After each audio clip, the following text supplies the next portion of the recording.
घिसी पिटी मोहब्बत।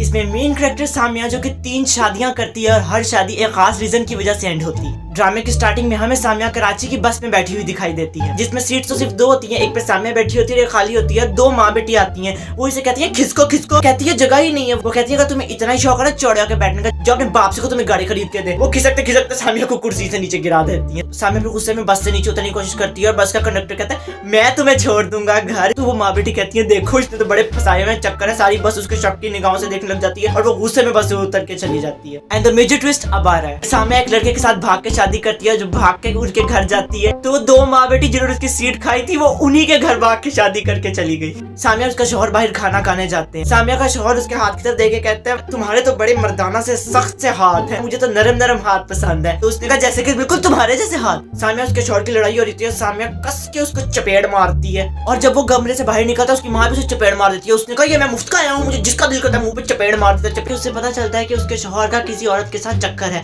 और जब वो उससे बात पूछती है तो वो कहता है ये तो अभी सिर्फ जवानी का चार्म है, जितने 4 दिनों की जवानी है उसके साथ चक्कर है, शादी तो मेरी तुमसे हुई है, जिनकी तुम्हारे साथ गुजरनी है। तो सामिया उसे कहती है कि मुझे घिन आ रही है तुम्हारी सोच पे और वो उसे छोड़ के चली जाती है। और उसकी दूसरी शादी एक बड़े उम्र के इंसान से होती है जिसकी पहले से एक शादी होती है। उसकी पहली बीवी उसे दूसरी शादी करने की वजह से जहर दे देती है और वो मर जाता है। और इसके बाद सामिया की तीसरी शादी होती है। उसको सामिया की इंडिपेंडेंसी और उसकी आजाद सोच से बहुत प्रॉब्लम थी, जिस वजह से वो शादी भी एंड हो जाती है। इसके बाद सामिया के घर वाले उसे कहते हैं कि शादी होती है, शादी कोई खेल नहीं होता कि तुम एक करती हो दूसरी करती हो तीसरी करती हो। माँ कहती है अगर पहली नहीं तो दूसरी को कामयाब बना लेती। वो कहती है दूसरा तो वाला तो मर गया था पर कबर में उसके साथ शादी को कामयाब बनवाती है। वो अपनी फूफो का ऑनलाइन पेज बनवाती है और उसकी वीडियोस फूफो की अपलोड करवाती है और फूफो को भी एक पार्टनर ढूंढ के देती है। लेकिन इसके बाद वो शादी नहीं करती, वो अपनी खुद की एक पिज्जा शॉप खोल लेती है और अपनी जिंदगी वैसे ही इंडिपेंडेंट गुजारने लग जाती है। ये ड्रामा एक मस्ट वॉच है क्योंकि एक रिवायती सास बहू की कहानी से बहुत हटके है।